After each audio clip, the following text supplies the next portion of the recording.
ఇంగ్లీష్‌లో మాట్లాడాలంటే భయమా? మీలాంటి వాళ్ళ కోసమే spoken English personal training classes వెంటనే జాయిన్ అవ్వండి. నమస్కారం. నేను మీ సంగీత. కరీంనగర్ జిల్లాలో ఒక సూసైడ్ అంటే అమ్మాయి సెల్ఫీ వీడియో తీసుకుంటూ వాళ్ళ భర్తకి అంటే ఒక చిన్న పిల్లలాగా ఏడుస్తూ, తేజు నేనేమి తప్పు చేయలేదురా, నేనెవరితో మాట్లాడలేదురా, నన్ను నమ్ము అంటూ నమ్మకాన్ని తెచ్చుకోవడం కోసం తన ప్రాణాలనే వదిలేసింది అంటే ఆవిడ భర్త దగ్గర ఎంత ప్రేమను ఎక్స్పెక్ట్ చేసిందంటారు? చాలా ప్రేమను ఎక్స్పెక్ట్ చేసింది. అలాగే భర్త తనను నమ్మాలని చెప్పేసి కూడా ఎంతో ఆశపడింది. అంటే వారిద్దరూ కూడా ఇప్పుడు కరీంనగర్ జిల్లాలో శ్రావ్య, తేజులు కూడా లవ్ చేసి పెద్దలను ఒప్పించి మరీ పెళ్లి చేసుకున్నారు. లవ్ చేసుకునేటప్పుడు ఎలా ఉంటుంది, టైం ఇస్తారు, ఎక్కువగా కన్సర్న్ చేస్తారు, ఎప్పుడంటే అప్పుడు ఫోన్ లిఫ్ట్ చేస్తారు, మాట్లాడతారు. అంటే ఎంత బిజీ షెడ్యూల్ ఉన్నా సరే ఈ వ్యక్తి నా జీవితంలోకి రాబోతున్నారు కాబట్టి ఖచ్చితంగా వారికి టైం ఇవ్వాలి అనే ఒక కాన్సెప్ట్ వాళ్ళ దాంట్లో ఉంటుంది. కానీ ఎప్పుడైతే పెళ్ళి అవుతుందో ఆ పెళ్ళి అయిన తర్వాత నిరూపించుకోవాలి, సొసైటీలో మేము ఎవరి దగ్గరికి అయినా వెళ్ళినా మీరు కావాలనుకొని లవ్ మ్యారేజ్ చేసుకున్నారు, అందుకని మీ సిచ్యువేషన్ ఇలా ఉంది అనే మాట రావద్దు అన్న ఒక కారణంతో లైఫ్లో బిజీగా ఉంటూ వారు ఉద్యోగాలు చేసుకుంటూ అంటే ఏదో ఒకటి సాధించాలి, మాకంటూ మేము ప్రత్యేకంగా నిలబడాలి అన్న దారిలో మగవారు ఎక్కువగా ఆలోచిస్తూ ఉంటారు. అందరిని కాదని, అందరితో సంబంధం లేకుండా నాకు ఈ అమ్మాయి కావాలి అని పెళ్లి చేసుకున్నాను కాబట్టి తేజు అనే వ్యక్తి కూడా ఎక్కువగా వెళ్ళడము, పనులు చేసుకోవడం ఇలాంటివి చేస్తూ ఉంటే పని దగ్గర ఉన్నప్పుడు మనకు మాట్లాడే సిచ్యువేషన్ ఉండదు. ఆ టైంలో శ్రావ్య కాల్ చేసినా కూడా అతను మాట్లాడలేని సిచ్యువేషన్. ఎందుకనంటేను ఉద్యోగాలు చేసే ప్లేస్లో ఎలా ఉంటుంది, ఫోన్ మాట్లాడుతుంటే ఎప్పుడు ఫోన్ లేనా, జాబ్ ఏం చేస్తున్నాం అని చెప్పేసి అన్న క్వశ్చన్స్ ఎక్కువగా వస్తూ ఉంటాయి. ఎక్కువ ఫోన్లు మాట్లాడినా కూడా ఉద్యోగం నుంచి వెంటనే టర్మినేట్ చేస్తూ ఉంటారు. ఇవన్నీ అలాగే అంతేకాకుండా ఆ అబ్బాయి తరపున మాత్రం తల్లిదండ్రులు ఒప్పుకోవడం జరిగింది, శ్రావ్య తరపున మాత్రం తల్లి ఒక్కతే ఒప్పుకున్నారు, అలాగే అన్నయ్య వాళ్ళు మాత్రం ఒప్పుకోలేదు అని చెప్పేసి అన్నారు. అన్నయ్య అంటే శ్రావ్యకి చాలా ఇష్టం. అంటే చిన్నప్పటి నుంచి వెళ్ళి కలిసి పెరిగి మనము చూస్తూ ఉంటాం, మన సిబ్లింగ్స్ కూడా మనతో ఉంటూ ఉంటారు కదా, మనకి ఏ చిన్న కష్టం వచ్చినా సరే మన బ్రదర్స్తో సిస్టర్స్తో ఎక్కువ షేర్ చేసుకుంటూ ఉంటాం. ఇప్పుడు తనకి ఏ కష్టం వచ్చినా షేర్ చేసుకోవాల్సింది ఎవరితో? భర్తతో, లేదంటే తల్లితో చేసుకుంటే అడ్జస్ట్ అవ్వాలనే మాట చెప్తుంది. అదే భర్తతో చెప్తే నేను కొంచెం బిజీగా ఉన్నాను నాన్న, నేను మళ్ళీ చూస్తాను అని చెప్పేసి అన్న మాటలు ఎక్కువగా వినిపిస్తూ ఉంటాయి. అదే అన్న వాళ్ళతోనైతే మనకు సింక్ అవుతారు. ఎప్పుడైనా సరే సిబ్లింగ్స్ ఎలా ఉంటారంటే అరే అలా జరిగిందా, ఏం జరిగింది, ఎలా జరిగింది అని.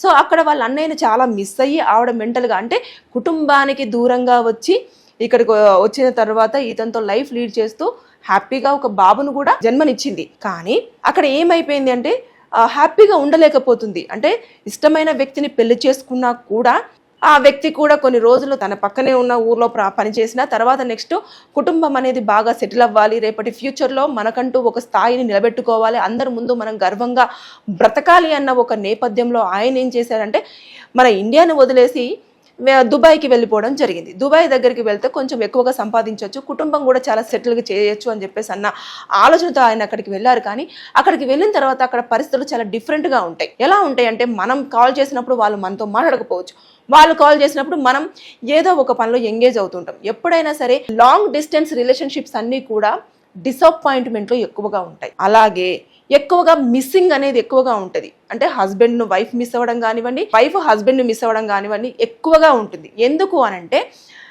ఏదైనా సరే ఫోన్లోనే వ్యక్తపరచుకోవడం ఎక్కువగా ఉంటుంది.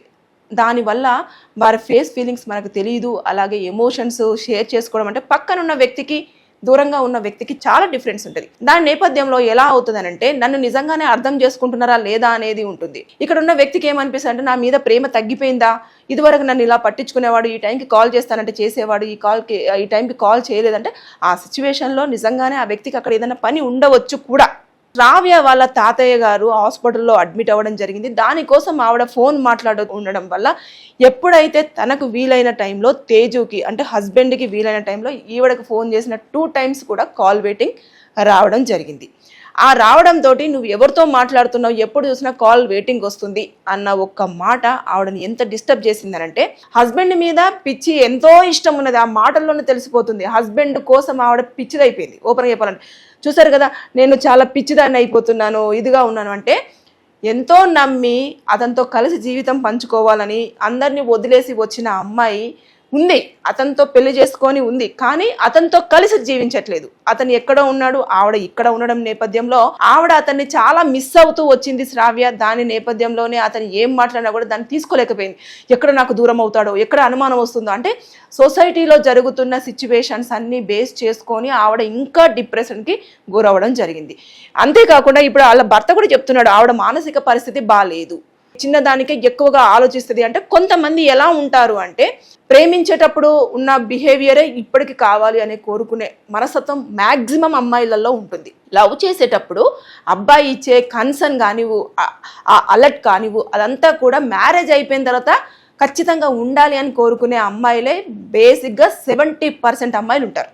ఒక 30% అమ్మాయిలు నేను క్యాలిక్యులేషన్ చేయట్లేదు, ఎందుకంటే మేము కౌన్సిలింగ్స్ ఇస్తూ ఉంటాం కాబట్టి నన్ను పట్టించుకోవట్లేదు మేడం, ఇదివరకు నాకు ఈ టైంకి కాల్ చేసేవాడు, ఈ టైంకి నన్ను రిసీవ్ చేసుకునేవాడు, ఈ టైంకి నన్ను ఇలా చేసేవాడు అని చెప్పేసి. లవ్లో ఉన్నప్పుడు కూడా ఎలా ఉంటుంది అని అంటే ఎంత తప్పు చేసినా సరే ఏం కాదులే నాన్న, అదేమున్నదిలే చూద్దాంలే అని చెప్పేసి అంటారు. అదే అసలు అది తప్పు అన్న విషయం కూడా ఈవిడకి తెలియదు. పెళ్ళైన తర్వాత చేస్తే నువ్వు ఎప్పుడు ఇంతే ఇలాగే చేస్తావు అని చెప్పేసి అంటే ఆ మాటను కూడా వాళ్ళు తీసుకోలేరు. వెంటనే ఇమీడియట్గా వాళ్ళకి ఏమంటే అరే నన్ను వదిలిపెడతాడా ఏంటి, నా మీద ఇష్టం తగ్గిపోయిందా ఏంటి, నన్ను వదిలేస్తాడా ఏంటి, ఇక ఇదే ఆలోచనలోకి వాళ్ళు వచ్చేస్తూ ఉంటారు. అంటే కొడుకు మీద కంటే కూడా భర్త మీద ప్రేమ ఎంత కనిపించిందంటే ఆ వీడియోలో, నువ్వు హ్యాపీగా ఉంటావు, నన్ను మాత్రం నువ్వు నమ్ము అని చెప్పేసి, నన్ను నమ్ము, నేను చనిపోయినాక నన్ను నమ్ము, నా ఫోన్ మొత్తం చెక్ చేసుకో అని చెప్పేసి అంత అమాయకంగా చెప్పిందంటే శ్రావ్య, ఆవిడ లోపల ఎంత బాధపడి ఉంటుంది మానసికంగా, ఎవరితో షేర్ చేసుకోవాలో తెలియదు. టైంకి ఏదన్నా జరిగినా కూడా, అంటే పిల్లోడితో ఒంటరిగా ఇక్కడ ఉండడం జరుగుతుంది, చుట్టూ ఎంతమంది ఉన్నా సరే మన అనుకునే వాళ్ళు పక్కన లేకపోతే మనకు వెల్తిగానే ఉంటుంది. అక్కడ జరిగింది అదే.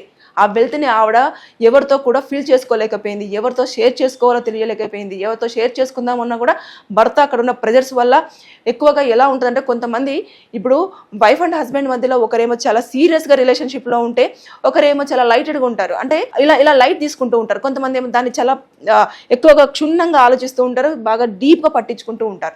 అయితే ఇలాంటి టైంలలో వాళ్ళని ఎలా హ్యాండిల్ చేయాలనే తెలిసి భర్తకైనా ఉండాలి, భార్యకైనా ఉండాలి.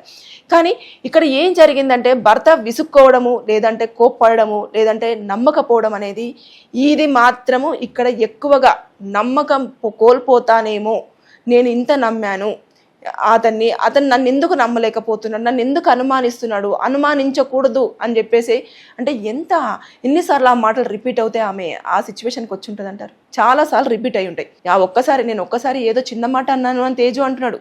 ఆయన ఒక్కసారి చిన్న మాట అనలేదు, అది పదే రిపీట్ అవుతేనే మానసికంగా చాలా ఇబ్బంది పడతారు. అంటే కొడుకును కూడా పక్కన పడేసి పక్కన పడుకున్న కొడుకును కూడా చూస్తూ ఆవిడ టాబ్లెట్లు వేసుకొని చనిపోయింది అని అంటే మామూలు విషయం కాదు. ఆవిడ ఎంత మానసికంగా ఆందోళన వ్యక్తం చేస్తుంటుంది, ఎంత మానసికంగా బెదపడి ఉంటుంది, ఎవరితో చెప్పుకోవాలో తెలియలేకపోయింది. అంటే కష్టం వచ్చిన బాధ వచ్చిన కొడుకుతో ఉంటుంది. సరే బిజీ వచ్చింది, కాల్ బిజీ వచ్చినప్పుడు ఏమైంది ఏమన్నా అంత ఇంట్లో ఓకేనా అని చెప్పేసి అడగాల్సింది తను.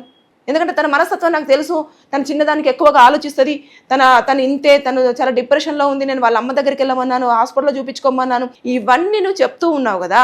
నువ్వు చెప్పే టైంలో నువ్వే ఒక రోజు కేటాయించుకొని వచ్చి ఇది అనే విషయం నువ్వు ఎందుకు ఎక్స్ప్లెయిన్ చేయలేకపోయావు? నేను ఎందుకు ఇలా అంటున్నాను అంటే, నాకు అక్కడ ఇలాంటి సిచ్యువేషన్ ఉంది, నా పరిస్థితి ఇది, నేను ఇంత కష్టపడుతున్నాను, నాకు ఇన్ని అవర్స్ టైం ఉంటుంది, ఈ అవర్స్లో మాత్రమే నేను మాట్లాడగలను, నువ్వు నన్ను విసిగించొద్దు, లేదు అంటే నువ్వు ప్రతి చిన్నది విషయానికి ఆలోచించకూడదు, ఇలాంటివి చెప్పి ఉండాల్సింది. కానీ ఈ లాంగ్ డిస్టెన్స్ రిలేషన్షిప్లో కంపల్సరిగా కూడా ఎట్టి పరిస్థితుల్లో పెద్ద ఎత్తుననే మిస్సింగ్స్ అనేవి జరుగుతూ ఉంటాయి. కాబట్టి ఆ మిస్సింగ్ని మనం పూడ్చాలి అంటే దయచేసి ఎప్పుడైనా సరే మెసేజ్లలో కాల్స్లలో కూడా ఎప్పుడు మన విషయాన్ని సరిగ్గా కన్వే చేయలేం. ఏదైనా సరే ఫేస్ టు ఫేస్ డైరెక్ట్గా కూర్చొని మాట్లాడుకుంటేనే సమస్యలు అనేవి చాలా క్లియర్గా సాల్వ్ అవుతాయి. అంతేకాకుండా మనకు ఎదుటి వ్యక్తి మీద ఉన్న ఫీలింగ్ కానివ్వండి, ఎదుటి వ్యక్తికి మన మీద ఉన్న ఫీలింగ్ కానివ్వండి, చాలా క్లియర్గా అర్థమయ్యే అవకాశం ఉంటుంది. ఫోన్లో కన్వర్జేషన్ అనేటివి ఎప్పుడైనా సరే ప్రొలాంగ్ చేయకూడదు. ఒకవేళ మీకు ఆ అమ్మాయి మీద డౌట్ వచ్చింది అన్నప్పుడు, నాన్న నేను ఇప్పుడే కాల్ చేస్తాను మళ్ళీ అని పెట్టేసేయాల్సింది. అంతేకాని నువ్వు ఎవరితో మాట్లాడుతున్నావు, ఎందుకు కాల్ పెట్టేస్తుంది అని అంటే, తాతయ్య హాస్పిటల్లో ఉన్నాడు, చంటి పిల్లోడితో ఉంటుంది, ఆవిడ సిచ్యువేషన్ ఎలా ఉంది అని నువ్వెందుకు భర్తగా ఆలోచించలేకపోయావు? ఏదో చిన్న మాట అన్నాను దానికే ప్రాణాలు తీసుకుంటావు అంటే అది మీకు చిన్న మాటే అయి ఉండొచ్చు, కానీ ఆవిడకు చాలా పెద్ద మాట. అంటే భర్త దగ్గర నేను నమ్మకాన్ని కోల్పోతానో ఏమో అన్న ఒక్క చిన్న బాధ ఆమెను ఎంత కలిచివేసి చివరికి ప్రాణాలనే పోగొట్టుకునే అంత స్థాయికి తీసుకొచ్చింది అంటే ఆమెకు అది చిన్న మాట కాదు. ఆమెకే కాదు, అమ్మాయిలు ఎవరైనా సరే భర్త దగ్గర నిజాయితీగా నిక్కచ్చిగానే ఉంటారు. ఎక్కువ చిన్న మాట అంటే దాన్ని తీసుకోలేని సిచ్యువేషన్లు చాలా ఉంటాయి. కాబట్టి అంటే ఆవిడ ఒక మాట కూడా అంది, నేను చేయాలనుకుంటే చేయొచ్చు. నిజమే కదా, ఆయన నేను ఎక్కడో ఉంటున్నాడు, చేయాలనుకుంటే 100 చేయొచ్చు. అలాంటప్పుడు నీ మీద అంత ప్రేమ కూడా చూపించాల్సిన అంత అవసరం కూడా లేదు. అనుమానం అనేది ఎప్పుడు కూడా పెనుభూతం లాంటిగా, ఎప్పటి నుంచో వింటున్న మన పురాణ కాలం నుంచి వింటూనే వస్తున్నాము. ఒక్కసారి అనుమానం స్టార్ట్ అయిందంటే ఫ్యామిలీ అంతా కొలాప్స్, ఇంకా ప్రాణాలు కోల్పోవడమో ప్రాణాలు తీయడమో ఇలాంటివే, లేదంటే వదిలేయడము, బంధాలను విడగొట్టుకోవడము, కుటుంబాలు విచ్ఛిన్నమైపోవడము ఇలాంటివి జరుగుతాయి. సో మీకు ఆవిడ మీద కానివ్వండి, ఆవిడకు మీ మీద కానివ్వండి, ఎప్పుడైనా భార్యాభర్తల మధ్యలో చిన్న డిస్టర్బెన్స్ వచ్చినా కూర్చొని మాట్లాడుకొని సాల్వ్ చేసుకునే ప్రయత్నమే చేయండి. యాజ్ ఏ అడ్వకేట్గా నేను ఇది మాత్రం అన్ని ఫ్యామిలీస్లో ఉన్న భార్యాభర్తలకి నేను సజెస్ట్ చేస్తున్నాను. Thank you.